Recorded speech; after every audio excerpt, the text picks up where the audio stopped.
Hello বন্ধুরা, আজ অনেক দিন পর একটা নতুন মিনি ব্লগ নিয়ে চলে এলাম। আজ একটা রিসেপশন বাড়িতে নিমন্ত্রণ ছিল, তো ভাবলাম সেখানে কি করব চলো সবটাই তোমাদের সাথে শেয়ার করি।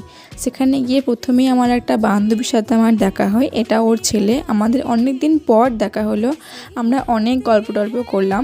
তারপরে ওখানে একটা পাশে মন্দির ছিল, সেই মন্দিরটা একটু ঘুরে দেখলাম।